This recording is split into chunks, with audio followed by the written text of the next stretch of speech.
Hello, everyone. Welcome back to another episode of Adobo and Avocados.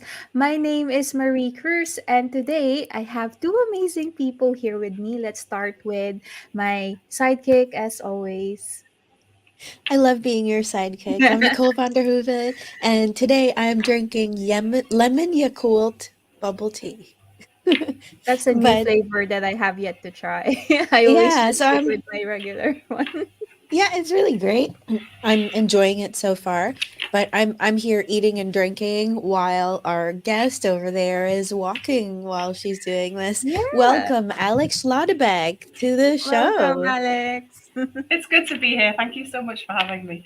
Well, thank you for accepting the invitation. And I really love that you're walking and also doing the live stream with us. That's, multitasking. This is the first time we've ever, have a guest who's walking on like a treadmill. So, really great that you're here with us. Yeah. But before we start, any announcements from your side, Nicole, that you would like to share? Any wins? Yeah, awesome stuff that you've been doing? I just realized that having bubbles in my tea means that when you ask me these questions, I'm like swallowing very quickly. Um, Probably not the best drink choice. Yeah. What am I going to announce? I am going to be at TestCon Europe and Agile testing days later this year, where I'm going to be seeing Alex, actually, which is where we met. Hey, I wore this shirt specifically for this. That's awesome. Awesome. Nice. Well, I'm really gutted that I won't be I won't be attending this year's ATD. But there's always next year. Although I have a really awesome announcement. Yay! I was gonna say it if you weren't going to. Yeah. So Louis Prescott and I have written a book about contract testing. It's already published as part of Manning's early access program. And we really wanted to share our knowledge about contract testing because it's a topic that we noticed that there's a lot of, I guess, blogs, like, short tutorials. But then when it comes to a book resource, we couldn't find anything. So there you go. It's now available as part of the early access program. So what that means is you can now read the first four chapters for free if you signed up. If you sign up to Manning's account, and then we're gonna release a chapter like month by month. And basically it gets you that early sort of preview. So if you want to know more about contract testing, I've added the link in here. We'll also add it as part of the video description. So I hope anyone who's watching or listening, to this episode will find the book useful. So yeah, that's all. That's all from my side. Let's go back to Alex. Um, so I first met you, Alex, during one of the Agile Testing Days conference. And to anyone who doesn't know you, can you quickly introduce yourself? What is it that you do, and maybe also tell us what you like to do for fun apart from walking during a live stream. yeah. So I think if there's one thing that you take about with me, it's that I'm an explorer. I do that in my career. I do that outside of my life, outside of my life, the life at work. I do it in all aspects of my life. My job title now is that I am, well, in German it's a Geschäftsführer, which is managing director. It kind of mostly translates to CEO. That's just the easiest way of saying it. But there are two of us, so obviously it's a non-unique thing. Anyway, I'm a boss. I girl bossed too hard, and they made me a real boss. Uh, Coming from a background of testing, though, which we'll probably end up talking about today, that means that on a daily basis, I get to do things like strategy, I get to make decisions, I get to help other people make decisions. I still go to customers and do some work on quality and exploratory testing and agile testing, things that are really close to my heart, and I love being able to still do those things. And when I'm not at work, I am doing sport. I do weightlifting and I do pole dancing. and I enjoy hiking. I also enjoy running, swimming. I just love doing all kinds of different activities. I love nature, I love animals, and I have nieces and nephews of varying degrees of actual blood relation or not, that I spend quite a lot of time with as well. Oh, I also have a husband. I see him too sometimes. But he's used to me. He knows that I'm a bit of a whirlwind. And yeah, so, and traveling. I like traveling too. So I need a 10-day week to fit in all of the things that I like to do, which is why I say I'm an explorer. Oh, that's really a nice summary. Yeah. Well, a question that we also like to ask our guests before we talk about, all the different topics that we'll be exploring today, is so if you're not familiar, Nicole and I are both from the Philippines, and adobo is the unofficial national dish. And we love food, and it's one of the reasons why we chose adobo as the title. So adobo represents, where we came from, and it just reminds us of home. So it's a type of cooking that, you basically choose if it's meat or vegetarian, or whatever it is, and then you just cook it with soy sauce, garlic, vinegar, and it Mm. smells amazing. It's really nice. So whenever we think of adobo, it reminds us of home because we haven't been back for quite a long time. So from your side, Alex, like what reminds you of home? What is your adobo? It could be food or it could be non-food as well. Okay, well, that's a really good question. I think that what reminds me, so home for me is England, and I've been living in Germany now for like 17 years, all in all. Um, and so one thing that is my adobo definitely of England is chips, like chip shop chips. I think Americans call them fries, but they're not fries. They're They're the thick chip. chips from the chip Yeah. shop and covered in salt and vinegar. Like, that is. I smell that. I'm home. I always eat it when I'm back. Um, is there anything else? And I think spending time with my best friend from the UK, Hannah. We grew up together. I've known her since I was 10, and was 30 years later. We're still best friends. We've just come back from a trip together in the United States, and wherever the two of us are, it's a feeling of home because she's just known me for so long as well. Hmm. Oh, that's really good to hear. Well, chips, yeah, definitely. Yeah, is an England Now is I'm an English hungry. Thank staple. you. It wasn't our intention, but yeah, we always just talk about food at like at the start. But anyway, let's stop talking about food because we don't want any hungry guests or yeah, hosts. But um in terms of your career background, so it's really interesting, like looking at, so I was looking at your website yesterday, and just like the transition from being a tester to now being your own boss, the CEO. But it's always great to hear the background story of that. So can you tell us a bit about your career background story? How did you end up in tech? So anything that you would like to share, Sure. that would be amazing. Yeah. So at the fresh young age of 18, I went to university and studied languages and linguistics.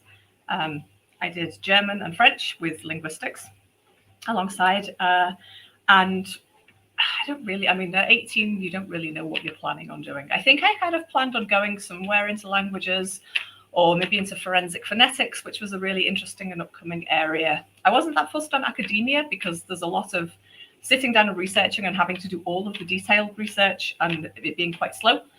But it was interesting to me. I love talking, so just being able to talk in other languages as well was always like that was a thing. And then after my degree, I ended up coming back to Germany.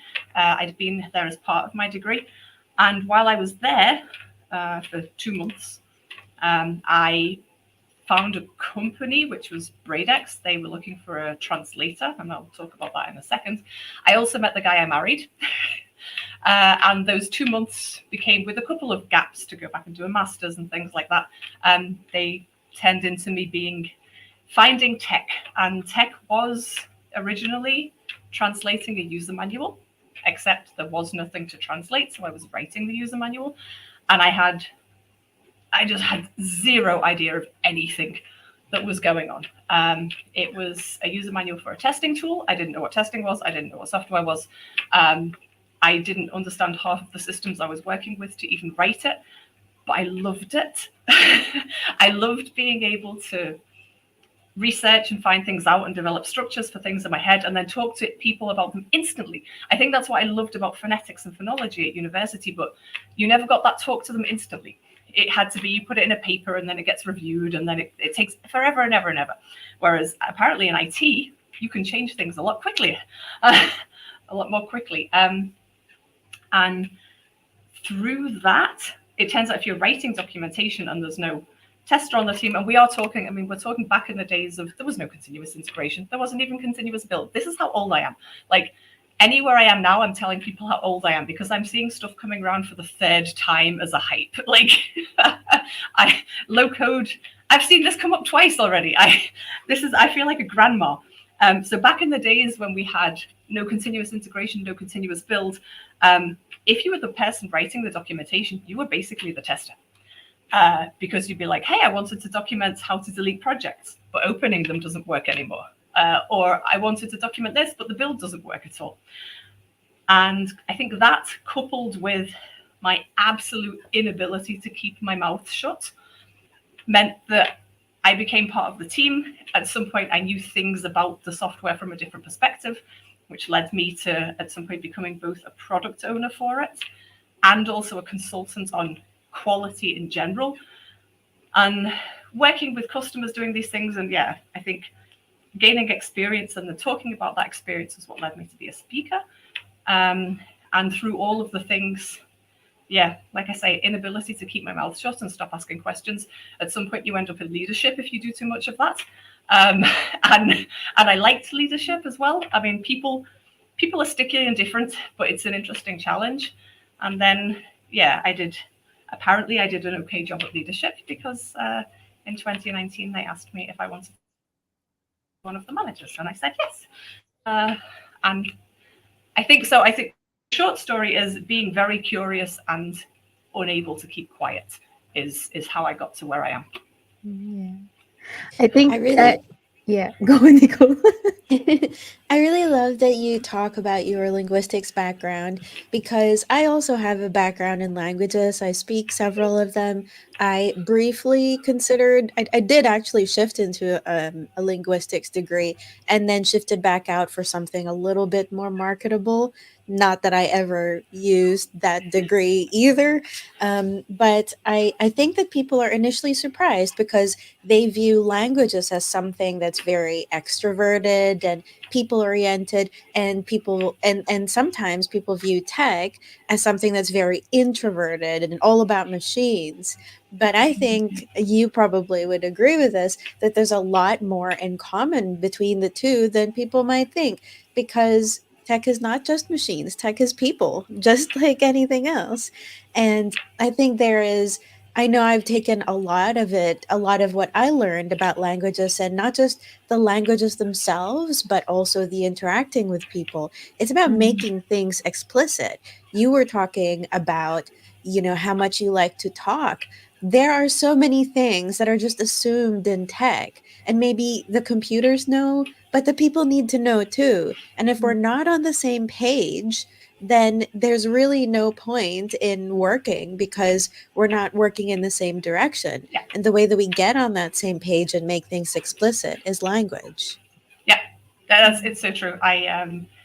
The the I used to say I still translate. I just do it now between different roles and different people.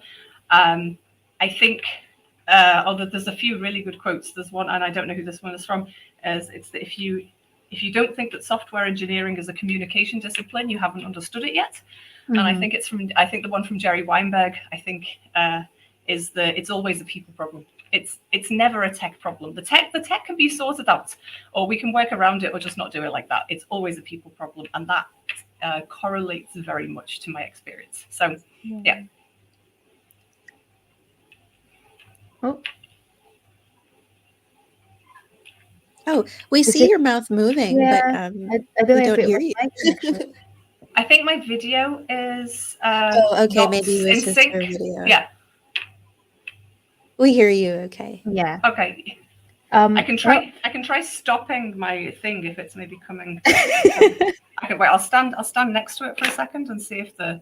see. No, Uh, I think it's okay. Yeah, yeah, I it's think fine my. now. Okay, my video is not happy, but okay. Yeah. I was just gonna add as well because I love that you mentioned that, I think the skills that really help you were being curious, and then you said your inability to not like stop talking. And some people might think that as if someone's very talkative, like they see that as a um I'm not saying like a negative, but like the opposite of something that's good, but actually you've turned that into your superpower instead, and it really helped you, I guess, where you are now. So it's about reframing it, and Yeah, using the skill to your advantage. I think I have one thing I have had to learn and that I'm still working on a lot is I do have to, especially now as a leader, there are places when I need to shut my mouth. Mm. Partially because if I make a suggestion, it already anchors things so much for other people. And I try not to be the kind of leader who's like, we're doing it my way and my way's the only way. But the problem is, even if you're trying not to be that, sometimes you have to. And then that sticks in people's minds. And just the fact that you are one of the formal authority leaders, people know that. Mm. Um, and so, yeah, shutting my mouth then. And sometimes when I'm telling people things or explaining things to them, it's all very clear in my head because I've been through it about 7 times in my head, and giving them the chance to digest and ask questions before I run on with what I'm talking about. So, yeah, I think I do like the idea that being able to talk is a superpower. I am continually learning to embrace silence when it's necessary, and that is a really hard thing for me to do. I find that incredibly difficult. Mm. Well, you also said that you love, I guess, part of like one activity, and this is quite evident with the conferences that you've attended in the past. Like this year you'll also be speaking at some events. I'm curious to know, because you've done a lot of amazing talk. Like I've attended your talks, I've done your workshop about unit testing like during ATD open air. But is there like a favorite talk that you've done that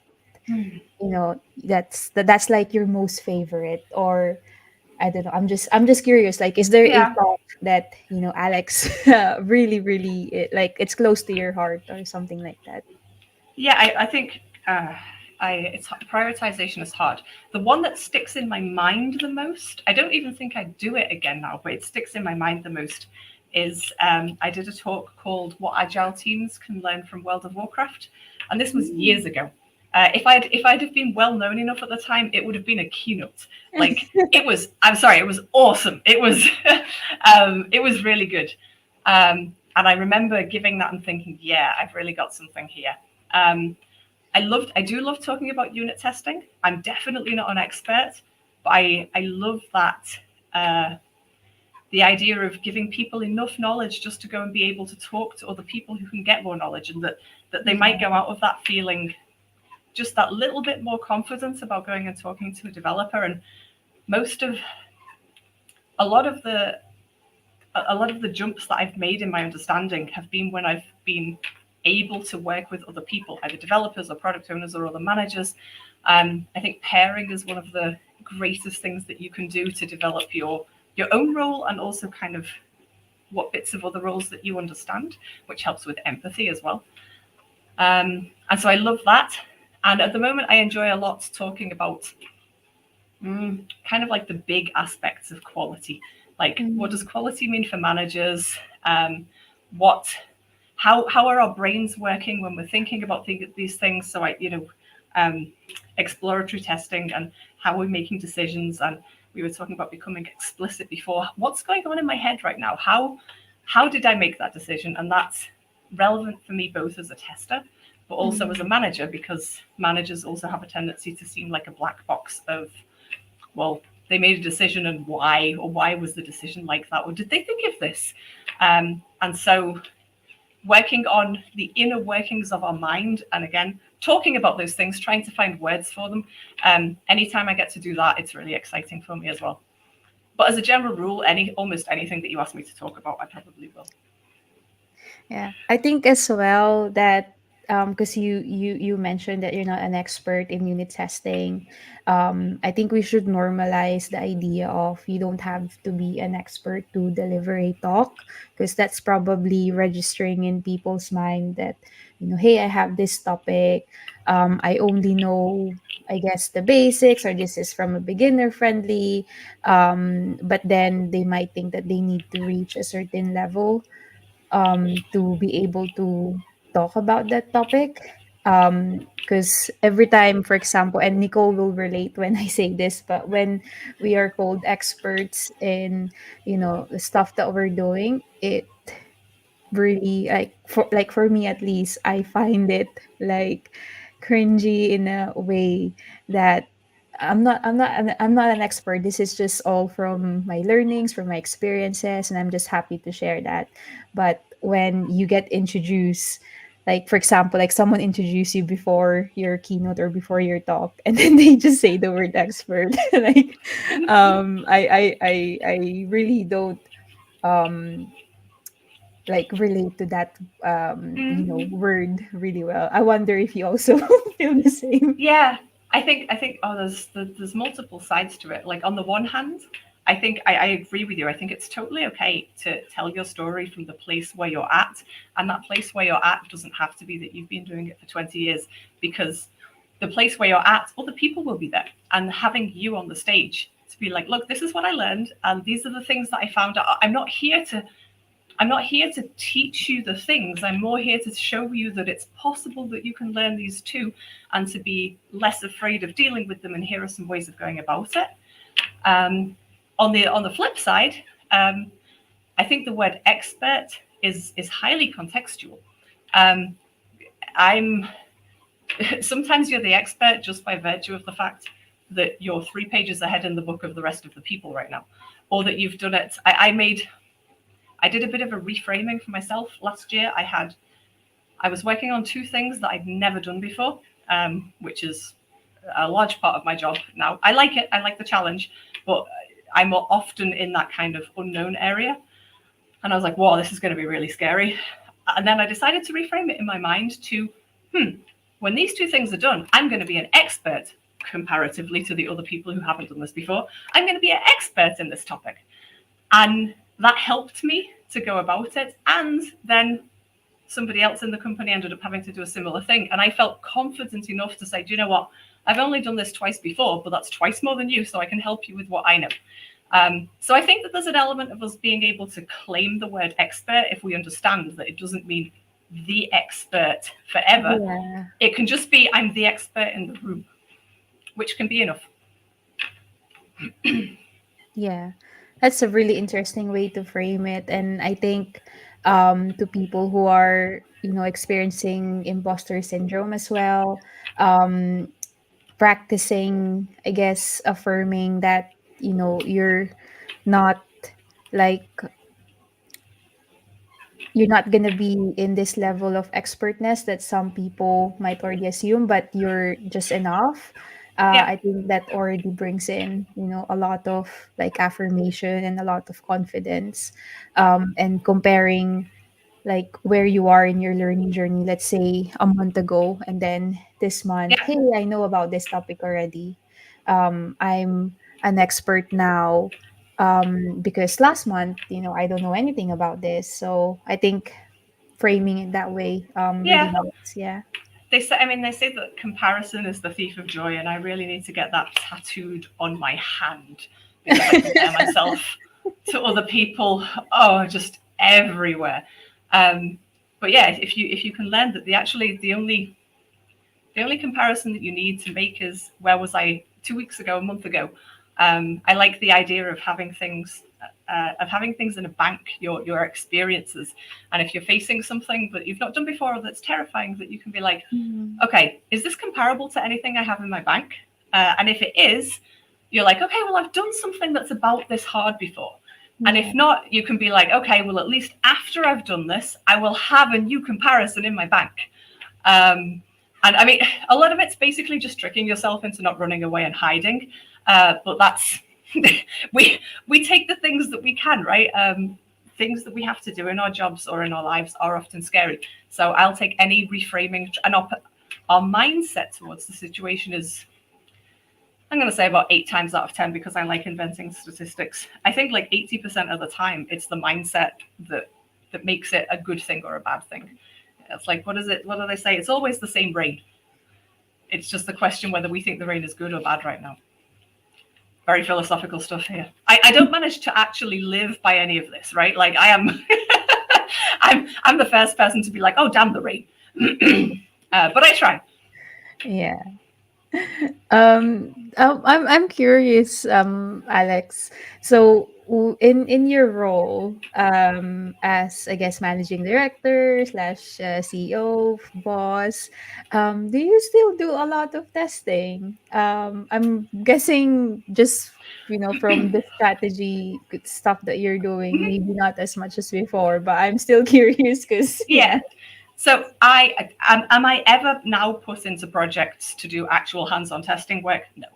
yeah. Um, do I end up involuntarily testing things in the real world or in the company? Yes, because I am a bug magnet and nothing I touch works. Like I don't know, there is not a system or piece of software on the planet that I can get in my hands, and I'm not even trying to test it. I just want to use it. It just goes wrong.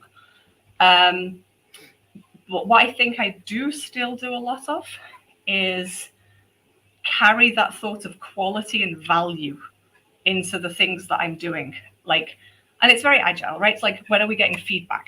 And feedback can be a test, but it also can be a how are we going to find out? How are we going to check that this hypothesis has worked? How do we show this to someone? How do we decide whether? How do we know whether the thing we've done is good or not? And that thought uh, really follows me. I think with most everything I do. Um, so I think I'm still very quality minded. I still enjoy when I find time, which, to be very fair, isn't very often anymore, of doing exploratory testing. I do some hands-on coding. I call myself a developer because alone I cannot write code, but in a pair, I help to write very good code. So I do some developering with one of my colleagues, where we write small systems that will help people, or we fix some things, or we just try out wild ideas. So I keep my hands as dirty as I possibly can, but without getting in anyone's way. Yeah, if you put me in a project now, I would be probably underqualified, very honestly, and B, I think I would ask too many questions, because now I have so many more questions now. But also, there would be things that I would accept, because I don't know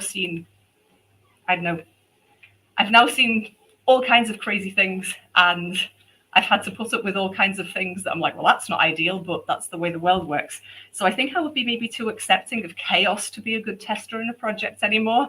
I'd be like, that's the way it is. Okay. Whereas I used to be, we can't let this go. This is really important.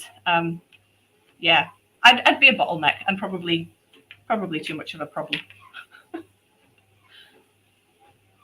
Well, it's great that you still try to be as hands-on as possible, and I think unit testing is definitely an activity that if you as a tester, you could try and do pairing, do more like peer reviews as well, just so that at a very early start, you have, I guess, an idea in terms of what tests our developers are actually working on. Yeah, like one of the very first questions I ever learned to ask as a linguistics graduate that didn't know right from left in when it comes to computers. If I would be talking to people and they'd be saying things, the first question that I learned to ask was, can it be null? We work a lot with Java. Like, can it be null? And then if they go, no, no, no, to be like, really? And that question got me kudos. It made people realize that I was at least willing to learn, if not quite there yet. And it still works. It's still a useful question to ask people. And yeah, and just from there, just kind of keep going. And I love for so long. This is part of the talk that I do on unit testing. For so long, I thought that unit testing is definitely not anything to do with testers. That's something that developers do, and that should be their thing, and they should do it, and everything is fine.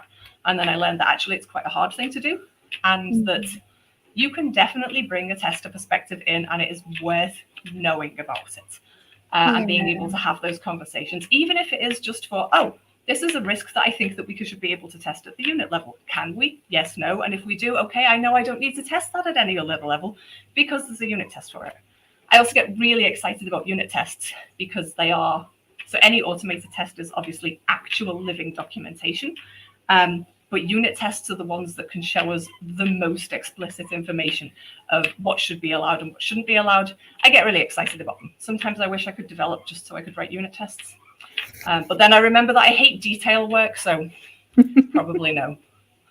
Yeah, I do agree though with the unit test, because like you said, as a tester, it's not really something that you should do in terms of, hey, I'm gonna code, I'm gonna write this function, and then I'm gonna write some tests for it. Because I think if you're not also quite confident in your programming skills, then that might end up in a situation where there might be like further, I guess, delays, because then you end up getting frustrated because you have to learn a lot of like different technical stuff. But the value is like if you pair early, like you can ask the questions that you want to ask to a developer, and then you can ask, should we capture that like at the unit Yeah, level?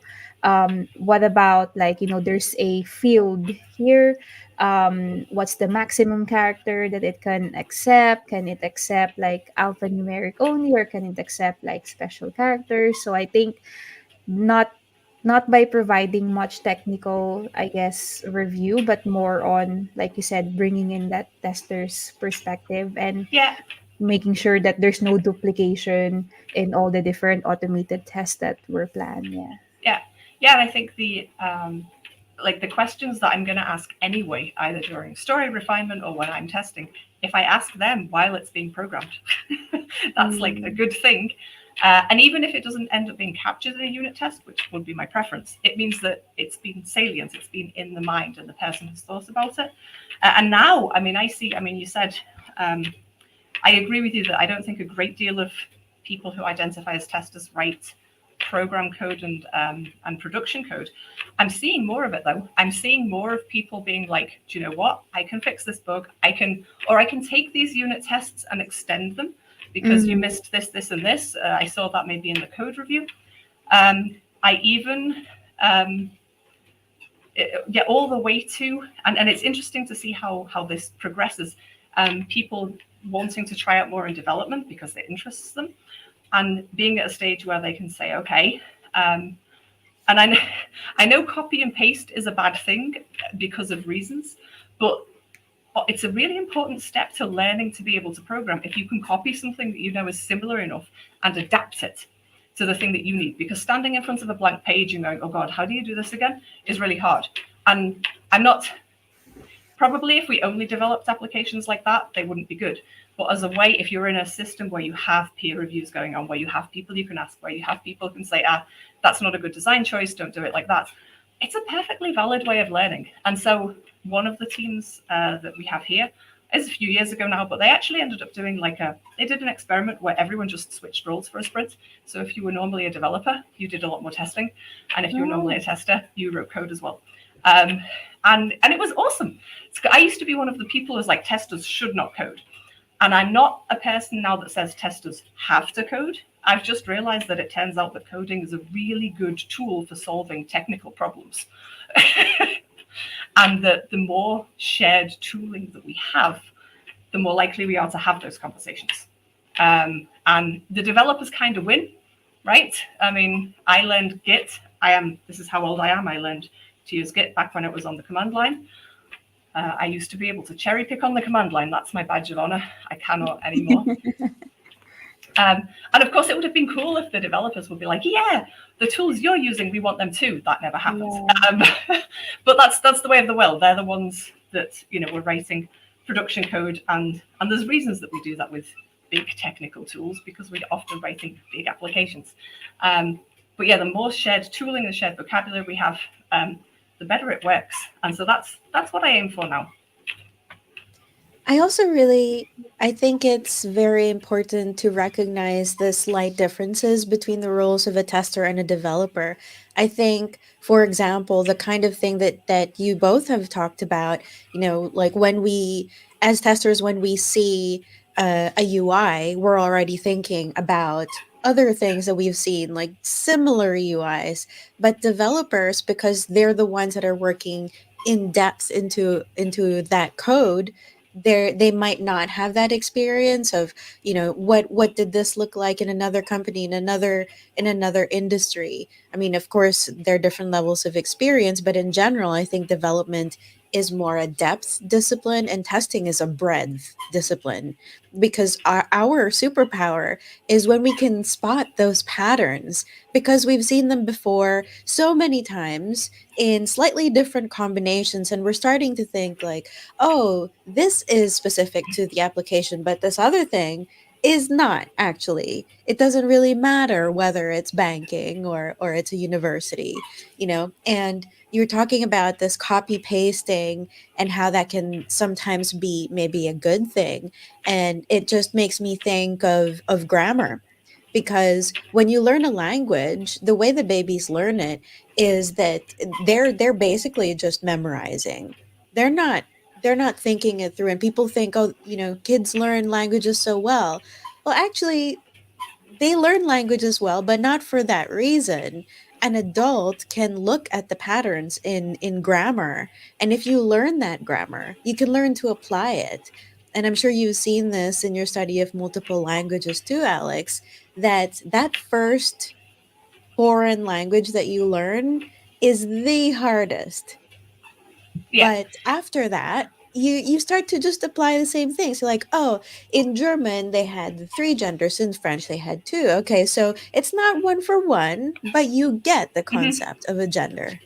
Yeah, the really interesting thing is, and I'm definitely, I'll get back to the word expert. I'm definitely not enough of an expert to know this. There are some schools of thought in linguistics that say that kids learn their first language not necessarily by memorization, but by creating models around examples, and that is fascinating, because if you think of how we say things, even just in Liverpool English, it's completely grammatical to say "I done" instead of "I have done" or "I did." You can say "I done it" or I never done it, like "I did," which means I didn't do it. And how are you supposed to know that those two actually mean the same thing, but the one is socially conditioned to be Liverpool dialect, and so you might not be able to use that in school, or your friends from Yorkshire won't understand it? And I think it's called exemplar theory. But it's fascinating to me, because it means that we don't, like you said, we don't use the rules to do it. We gather from examples. And yes, as adults, we learn a language also based on the rules. But once you get a bit better at it, and I'm noticing I'm learning Hungarian at the moment, which is just that's a whole another kettle of fish. I'm sure grammar, but actually I've been watching children's programs, and some of the things I know how to say now are because I don't know what the grammar is behind them, but I've heard it so much on the kids program that I just know that's how you say it, and that's a way of saying that. And that's how we approach software as well. It's all about the examples and the stories that we've seen. And I do think that testers have a tendency to come from that perspective and be like, what have I seen go wrong here? Like, we have seen things, right? And of course, the poor developers, or the person writing the production code at the time, they are probably more thinking about, how the hell am I going to get this to work? And I've been there. I can do a little bit of programming. So I've done our Java 1 and Java 2 courses. And when I'm in that mindset of, create the library, be able to lend a book or whatever, you're thinking about how am I getting this to work? And you're not thinking about what are all of the things that could go wrong with this, which is part of why unit testing is so hard, because really to make those decisions that you're making explicit in a test when you're currently trying to focus on what should it be able to do and how should it do it is a really hard thing to do. And I firmly believe that developers can take on the mindset of big picture, and I firmly believe that testers can go deep. But of course, when we're, as a general rule, when we're working together, those are the roles that we tend to fall into because we do need both perspectives.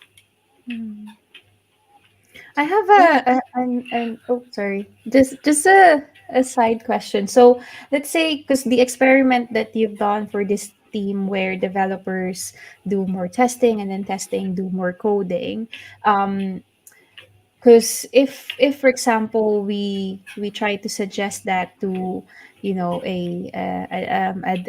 different like feature team, but I guess there's also that sort of concern that if we try this experiment, then features might be arriving late.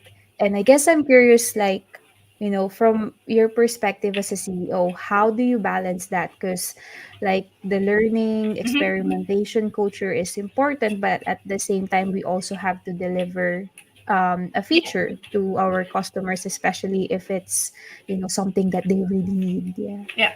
I think there are various aspects to consider. I think number one is I wasn't CEO at the time, so like I said, this is a few years ago. And I didn't even find out about it till after the fact. The team had decided within themselves and in the sense of their customer, I think that they were having, it was the summer, there wasn't a great deal to do, there's not loads and loads of stress. And they the guy that was the tester was a fairly good developer. It wasn't like it was the first time we'd ever seen code. They probably had some tests that they needed to get up to speed anyway. So they really kind of looked at the parameters of what will this bring us and what risks do we have here. And of course, the great thing with any experiment like this is if you realize after 2 days that it's a terrible idea, you can just stop it. You've not lost anything, really. You've gained some information, but you've not, the risks aren't that big. And I think that's an important thing to ask. And I think the other thing is, like I say, this was one of the aspects where they decided just not to ask, which is, I mean, I know this is a very dangerous thing for me to say, but there are just some things that I'm happier not knowing. Do the experiment. Don't make anything go horribly wrong. Of course, if it's a risk that I need to know about, because Yes. it will be very relevant, then sure, we need to get the buy-in. We need to find the safest way of doing it. But for some stuff, I think I'm probably happy that I don't know all of the things that the teams are doing. Like, because if I did, I would be doing something wrong. And so I think there has to be some level of freedom to try stuff out. Of course, again, defining exactly within which parameters that is really hard. But at the same time, if you don't let people fail, how will they ever learn? Sometimes the only way we can, it's a bit like kids. I'm not saying that my employees are kids, but it is a bit like kids that, of course, they're going to test boundaries. But if you don't actively encourage people to test a boundary so that you can both find out, oh, that was a bit too much, I wouldn't have made that decision. Because sometimes if somebody just asks you, what am I allowed to do? It's really hard. And you can mostly only do it on examples or when somebody comes to you and says, okay, I decided, I don't know, I bought myself a boat. Nah, that wasn't allowed. That was that was above your competencies. But I know maybe a bike would have been fine. I don't know. So yeah, sometimes it's worth testing and having an environment that is safe to fail and safe to do experiments. And this is what I try and take from me, which is sometimes hard if you're having a stressful week, but I still really very much try it, is that if somebody comes and says, there's a problem, they've messed up, the first question I ask is, okay, what are we doing now? How do we get out of this? And later on, we can ask the question, how do we not get back there again? But there is no, just logically speaking, there is no point in trying to find blame at the point when we should be trying to get out of the situation. That feels good, of course, as a human, you're like, oh, who's responsible? Right now, it does not matter. Right now, what matters is that we get out of the situation. And if we find out later that it was a mistake or it was a gap in the process or it was just human error, then we can deal with that then. But at least then we'll be acting on it with the hindsight of knowing whether the impact happened, or Mm-hmm. whether we managed to change it, or whether it was just a misunderstanding, and all of these things. So, yeah. Yeah. That's fair. Yeah. And I think something that I just want to highlight, because you develop like a set of micro heuristics, because we were talking about, examples a while ago, Mm-hmm. and patterns. Could you just maybe share with us a bit more about what these micro like heuristics are, and maybe we can pick like two or three micro heuristics that you created, then yeah, we can just explore what Yeah. those mean. Yeah. So the idea came to me because a few times when I was working with other testers, we would both have the same idea at the same time of what to do next. And Mm-hmm. it wasn't the obvious thing. It would be something like, oh, let's go and click refresh now, or let's go back, or let's go and see what this does. And I was like, why? How are we having the same idea at the same time without having discussed this? Which led me to believe that we would probably have some shared thought processes based on shared experiences. And I set out to try and describe some of those, and I called them microheuristics, a heuristic being a rule of thumb, and a microheuristic because it really is seeing something, learning, interpreting, and deciding on your very next step when you're doing exploratory testing. Mm. Um, and so the very first one that I described was called poke it till it pops, which I called the pimple heuristic because if I get a zit, I squish it, which is a terrible thing to do, but I'm human. Um, and that was based on the observation that if we have noticed something a bit weird, we will interact with that thing. If it's a text field, I don't know, if something disappeared, what did I have? What did I have recently? Oh, that was it. I was in an app and the performance was bad because of because bandwidth. It was a marathon tracking app, and I was tracking my friends, and it would keep taking me back to the main page, but then instantly rerouting me to the next one. So if I was testing this, I would have been looking at all of the ways that I can do that. I would be poking it. I would be poking around. I would be I would making the bandwidth smaller. I would be seeing if it does it for everything. I would be seeing if I could maybe even in the back end or in the Chrome DevTools find things that were showing me that that was happening and why. So I would be playing with this until I found what was going on or more problems with it. And of course, if we don't, then we know that there weren't any problems here right now. And more often than not, this is how we end up asking testers, but how did you find it? And it can be very much that something looked weird and I poked it, and I kept poking it. Yeah, and that was what started me out. And from there I started describing some more.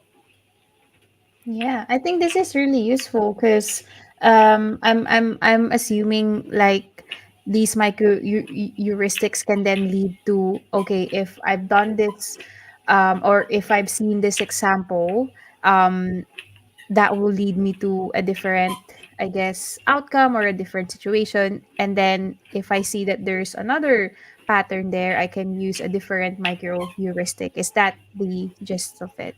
Yeah, and the ability like labeling. If Mm, I can say what I'm doing, I can practice it, yeah. and I'm capable of teaching it to others. I think the thing that bugged me so much about exploratory testing was that it's like, okay, how do you become a good exploratory tester? And the answer was always like experience and time. And I'm like, well, awesome. How do I practice that? How do I make sure I'm not just getting the same experience? How much time is necessary? And it actually goes back to again, it comes back to how we learn things. And we learn things by watching the experts do their experting, preferably also telling us what they're doing and explaining their thought processes, which is why it's good to be able Mm, to label them. Um, and we also learn by doing the thing in a situation where we can something else or ourselves are able to tell whether it was good or bad. But without that element of somebody being able to say, this is what I'm doing right now. And what I'm assuming is that, so you saw me do it before. We were like, oh, my video appears to be not in sync. And mm, my first reaction was to do a test case to see, is it because I'm moving? I'm going to stand still. yeah. Um, and that was my assumption. that maybe it was that, and then sharing that. Maybe I was wrong.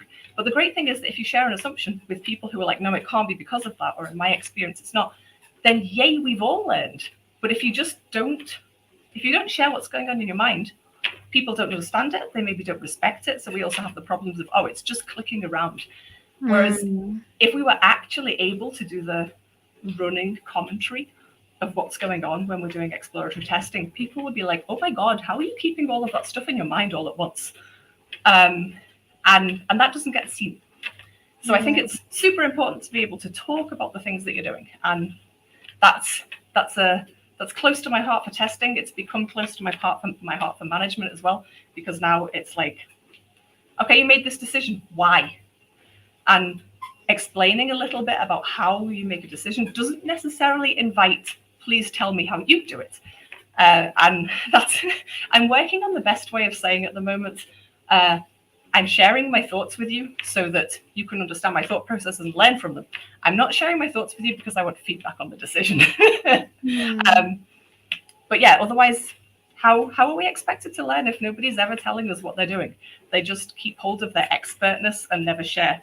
I think that's a sad thing. I think we should do more sharing. Daniel Kahneman is an economist, and he wrote this book called Thinking Fast and Slow.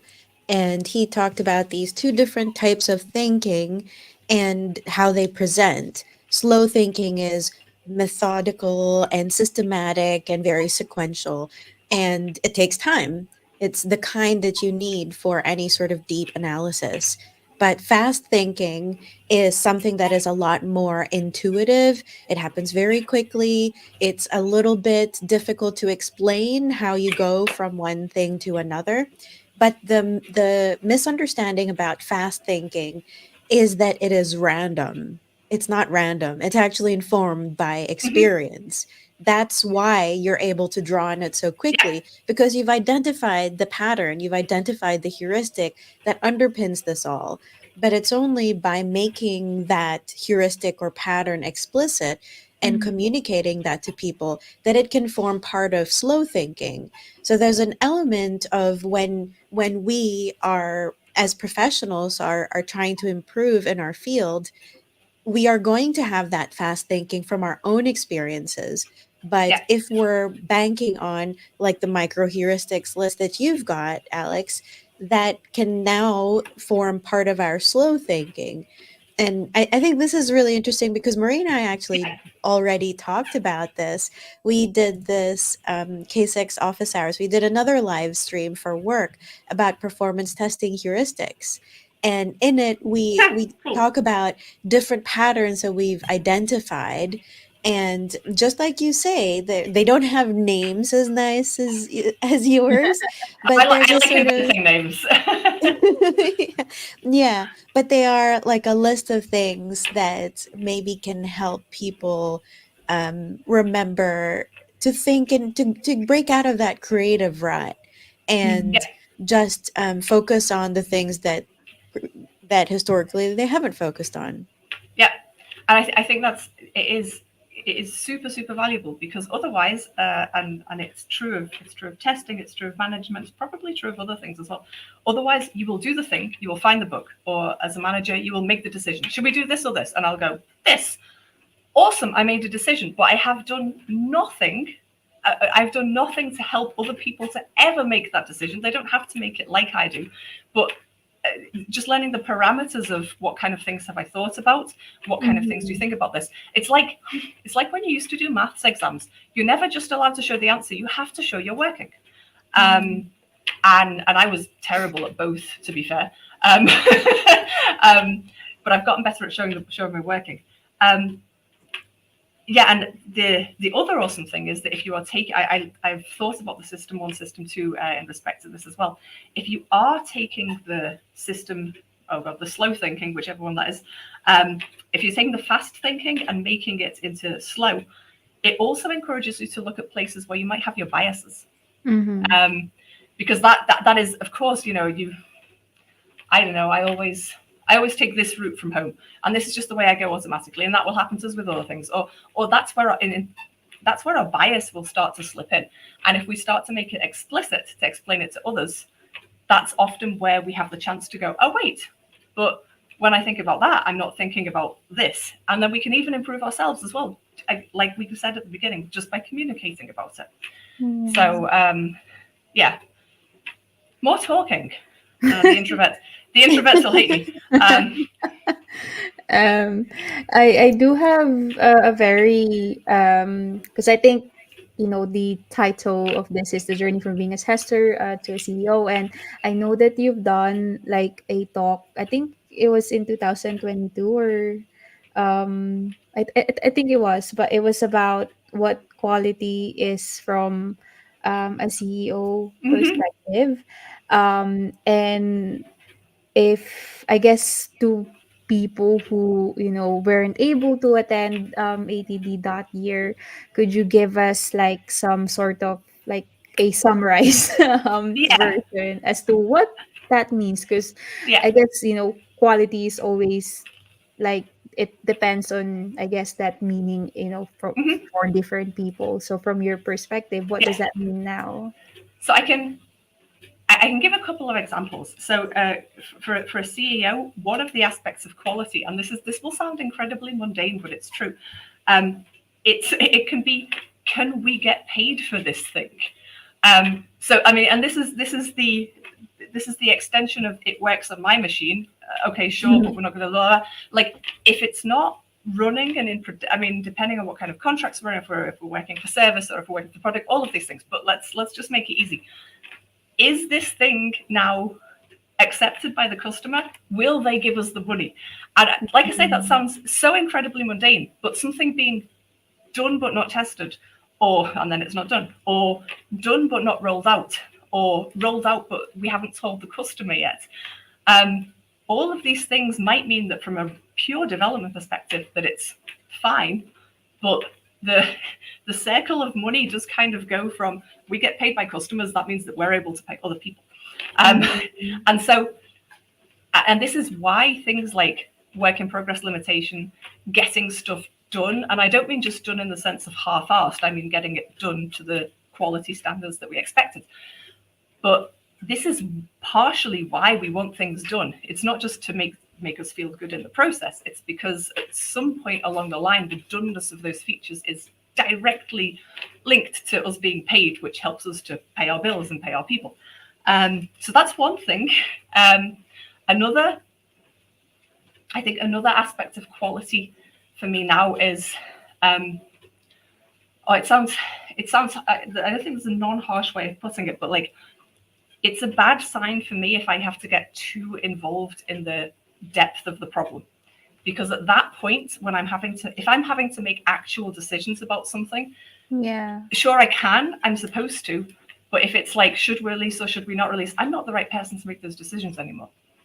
And that means that if I am having to make those decisions, people coming to me with the right level of abstraction for how for me to make that decision is a good thing, because it would be wrong on so many levels for me to go into a project and be like, well, you've got 5 open bugs, so you're not releasing. But we all know that 5 open bugs don't necessarily have to be the reason why we don't. So I just don't have enough context anymore. So there's that. And I think one of the things that we said in the talk, I did it with Misha Manarski, who was a great dude. We said as well that the two really important words if you're talking to management about these things, it's less about bugs, it's less about quality, it's less about tests. Talk about value and talk about risk. Those are the words that managers are trained to understand, and that's the Mm. level of thinking that they are, which can mean, as painful as it is, you think that this bug is horrible and it's awful, but the actual risk to the whole company is minimal. And Yeah. therefore, it's going to be better for us to get the software out, maybe even to say, yes, we'll fix that later. I'm not saying this is always the case. I'm just saying that these are sometimes how the decisions are made. And if you can manage to think and communicate in terms of value and risk, those are the attributes that managers are generally thinking about. That's kind of the parameters. Maybe there are managers that care about how many bugs we found, but I know that that's never the whole story. So yeah, I think those are most of the takeaways, if I remember. Yeah. Oh, and to remember that your managers are also humans. We're also just trying to figure out the best that we can do with the things that we have. Yeah. I think that's a good summary, especially around providing value and risk. But I guess there's also that addition of making sure that you provide the data as well that just Hmm. backs those, so that it's much easier to convey to managers that, yeah, this is definitely like a high risk area. Yeah, And it reminded me of the session that we did with Lina, Nicole, about data driven testing and making sure that, yeah, we provide all the data, not just, I guess, um, some sort of like theory, but back that as well with actual hard facts. yeah. Yeah. Yeah, and for me, it's perfectly okay for somebody to say, "Oh, I've got a bad feeling about this," because I do believe in listening to your Mm, feelings. At the same time, we do need to explore that a little bit in a conversation of, okay, where is it coming from? What are your fears? What are you afraid is going to happen? Because I remember asking the other CEO at BREDEX, I was like, "How do you make decisions?" Like this was one of the first questions I had, and he told me that he very much listens to what his gut tells him, and then he goes and looks for the numbers and the facts that will confirm or deny that. So he mm, listens to his heart and then also goes and checks what the facts are saying. And I think that's a good way of looking at it. I think if you just entirely do it based on numbers, numbers are never the yeah. full story. But I think that if you just True. if you just did it according to your heart, then like if I'm hungry, then we would be having entirely different decisions, right? That would just not be. Everyone knows that I'm not used when I'm hungry. So yeah. Awesome. Well, we're almost at the end. And we know that you're gonna be speaking at this year's ATD. Yeah, Yay. promote your talk. What is this about? Like, it's a really This catchy, is a catchy so this is name. this is so exciting. In 2017, Hype Schouts, who is a cool Dutch tester, and we did a talk called Jedi Mind Tricks for Testers, and it was like all of the things you can do to make sure you get invited to meetings, to make sure that people are listening to you, to make sure that you're an influence on the team, because that's still a very, very hard thing. And Yeah. then I was reflecting on my own path of how I became a leader and things like that, and I was like, I did these things so much. Like, maybe it's not everything, but I did these things so much that they've become some of the foundations on which I believe that I was chosen for leadership. Like, I don't know, if you end up inviting yourself to all of the meetings and you have a good overview of everything, then you start asking questions, and then you start asking questions that are maybe outside of the team, and you're the kind of person that has knowledge of how all of the systems interact and what problems they have with them, which makes you at some point good at strategic stuff because you're aware of a bigger context than just your team. Or you'll have people in your network or who you can go and ask. You're used to asking for help. You're used to dealing with things that are bigger than just you. And so it was, it's a little bit like I girl bossed too hard and I became a boss. But because we'd done that talk about Jedi mind tricks, we decided to take that forward. It won't be necessary to have seen the previous talk. Mhm. We're gonna give you the overview and talk a little bit about what else is involved and what things you might need to forget or learn less of to become a leader. I said before I would probably ask too many questions in a test team. Um, at, there are some things that, especially going from a tester to like a people manager or a general strategic manager, whatever, there are some things that you have to be okay with just not knowing the answer to. And you Mm, have to stop asking all of the questions. So there are some things that you need to let go of, some things that you maybe need to learn on top. yeah. And yeah, we're going to have a look at that and hope that it's useful for people who are thinking of going this way, that it'll give them some names of things that they can practice to work on. Awesome. And then you're also going to be a keynote speaker for this year's HUSTEF. Um, Yes. it's not published yet, so I don't know if that's, we're okay to talk that's about because I've this. not decided on I'm somewhere. So I was the program chair for Who Stuff this year, which was an amazing thing. And as the Yeah. program chair, I also get to have a keynote bonus. I think at the moment I'm either going one way or the other. It's either going to be something like how to survive as a human in tech. So just kind of how to Mm, stay sane, how to have a network, how to do these kind of things. Or yeah. I'm going to go down the route of looking at that kind of microheuristic idea of explicit decision making from the manager perspective. What do managers do? How do we make decisions? How do we deal with stuff that we've never seen before? So it's going to be, neither of them are super testing related, Yeah, but I think that they'll be super relevant for valuable. the people in the audience. And I just haven't decided which one yet. So watch this space. Yeah. It's like pressure now. Yeah. Like, I've got till October. It's cool. It's fine. Awesome. Well, we're almost at the end now, Alex. So just one final question that we love to ask our guests. If there's one piece of advice that you would like to give to someone who wants to have a career in tech, what would that be? Oh, you're always asking me for one thing, and I always have like seven. You just have to ask, yeah, just one. Mm. Okay, so just one. I would say, have a network. Mm-hmm. Have people that you can talk to and that you can work with and that you can ask the stupid questions and that you can ask for help and that you can go to with those things. I think that has been one of my, I think that's been one of my real success factors. And I've been Mm-hmm. lucky. I mean that in the sense of gratitude, that I've had so many people around me with inside the company, people I can go to, and externally to the company, that I can ask. There isn't a week that goes by, even in my role now, where I don't text someone. I'm like, what do you do with this? Um, and I think that helps you stay sane. It helps you stay on your game. It helps you solve problems. It helps you help other people, which always feels awesome. So yeah, get a network, talk to people, on brand. Amazing tip.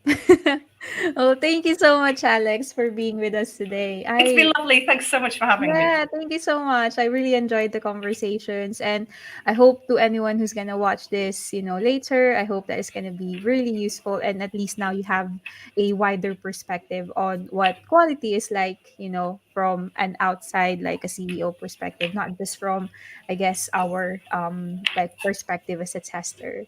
I think next week we won't have an episode. Nicole, you'll be traveling. So we'll be back, I guess, in a couple of weeks' time. But for now, yeah, it's the end, and I hope this was really useful. Thank you all, and bye bye. Thanks, everyone. Thank Thanks, everyone. Bye. you. Thanks, Bye. Alex. Thank